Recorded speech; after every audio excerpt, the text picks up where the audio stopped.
Hey students, today I'm thrilled to be introducing the first real assignment that you're going to have in 6th grade social studies.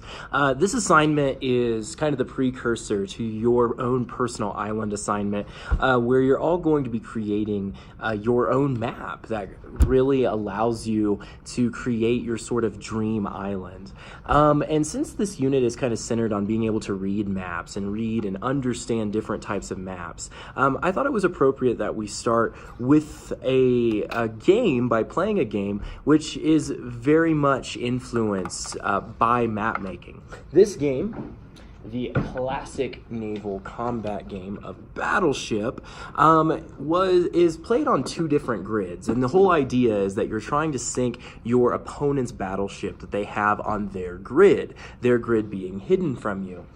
This game, the history nerd in me just has to point this out, this game is said to be inspired by the French board game La Attaque, and that game has been said to have been played by Russian naval officers before World War I, and the idea of it is that you are trying to keep track of your opponent's map to determine where their ships are hidden on their grid.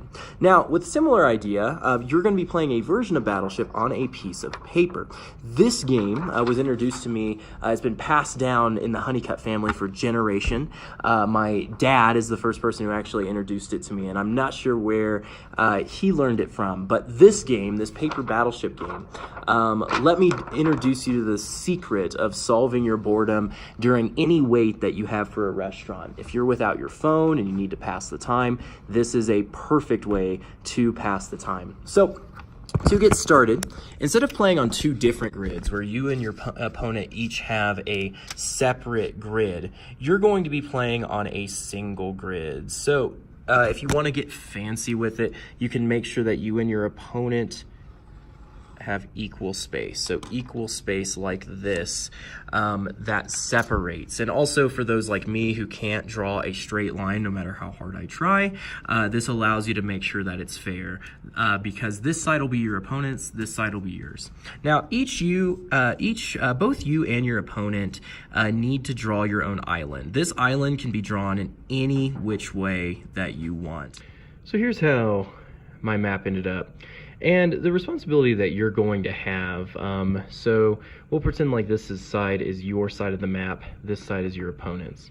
So what you're doing, since this is Paper Battleship, you're going to build 3 tanks, 3 submarines, as well as 1 aircraft carrier.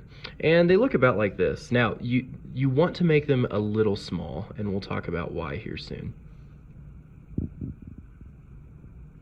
Right, and this is how it ended up for me. Now, as you see, we have 3 tanks, 3 submarines, and 1 aircraft carrier. Aircraft carriers have to be hit twice in order to sink. Now, the most important part, the part that you've all been waiting for, in order to play the game. So let's pretend like you are going to be playing against your opponent. To try to sink their ships, what you need to do is you're going to try to aim. I'm going to try to aim at this one right here. In order to aim, what you're going to do is try to figure out if this submarine was on your side of the map, where it would be. Where would it be? And I'm going to guess that it would be right here. And we'll get a better pin here. Right here. And then what you're going to do is fold the map, like so. Folding with one hand here, so apologies in advance. And then what you're going to do is try to find the dot. The dot is right there, right there. Perfect, so then you fold. So when I color in the dot, like so, the dot is going to appear on this side, and boom, I have sunk my opponent's battleship. Now, this is something that you, and your goal is to sink all of your opponent's battleships before they sink yours. That's the goal of this activity and the goal of the exercise in general.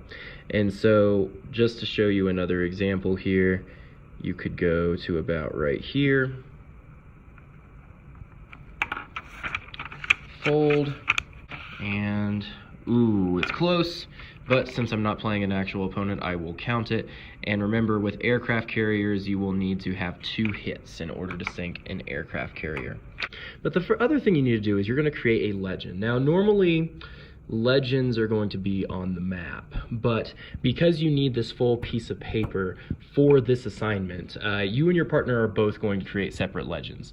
And the thing with legends is that legends, when you are marking them on the map, it can't be like a word, really. It needs to be actually a physical symbol on a map. And here I'll find just a legend right here in my classroom. So as you notice, like, airport isn't like the letter A, it actually has an airplane on it. And that airplane, when it's found on a map, represents where airports are going to be. And so you're going to find, we'll move to another map too, like Station 1 here.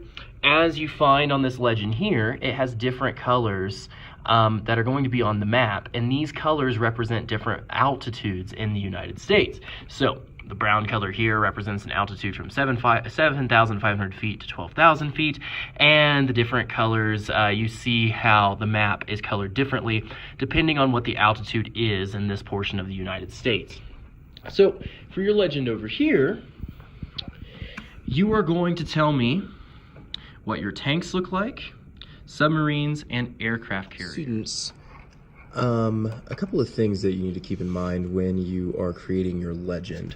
So a completed legend should look about like this. As you can see, the tanks drawn on here look like the tanks on my battleship map. Same with the aircraft carrier and the submarine. But another thing you need is a physical land feature.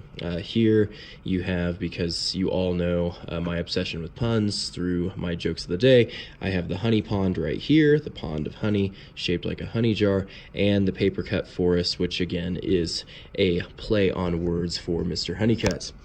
And so just make sure that on each side you and your partner have one physical feature. This is similar to where if you're looking at another map, you might see a physical detail. You'll notice that this map of Colorado right here is the Rocky Mountains. You'll have a name of a physical feature. And so you just need to do the same thing for your map. All right, so students, with this, before you are welcome to play against your opponent, take turns, see who can sink each other's ships first or sink the other side's ships first. Make sure you are finished with your legend. Make sure your symbols, your tank, submarine, and aircraft carrier match the symbols on your map. Once that's done, and once you have one physical feature which you've named on the map, just like we saw with the Rocky Mountains on the map of the state of Colorado, you will be welcome to play Battleship. I've attached some of just really cool Battleship boards that were made for this assignment this year. And I would love to see your creativity, and I would love to see you go all out on this assignment when you are able to complete it. This is the first assignment that we have for our physical island project, and I can't wait to see the work that you turn in, and I can't wait to see your creativity shine here. So thank you, students.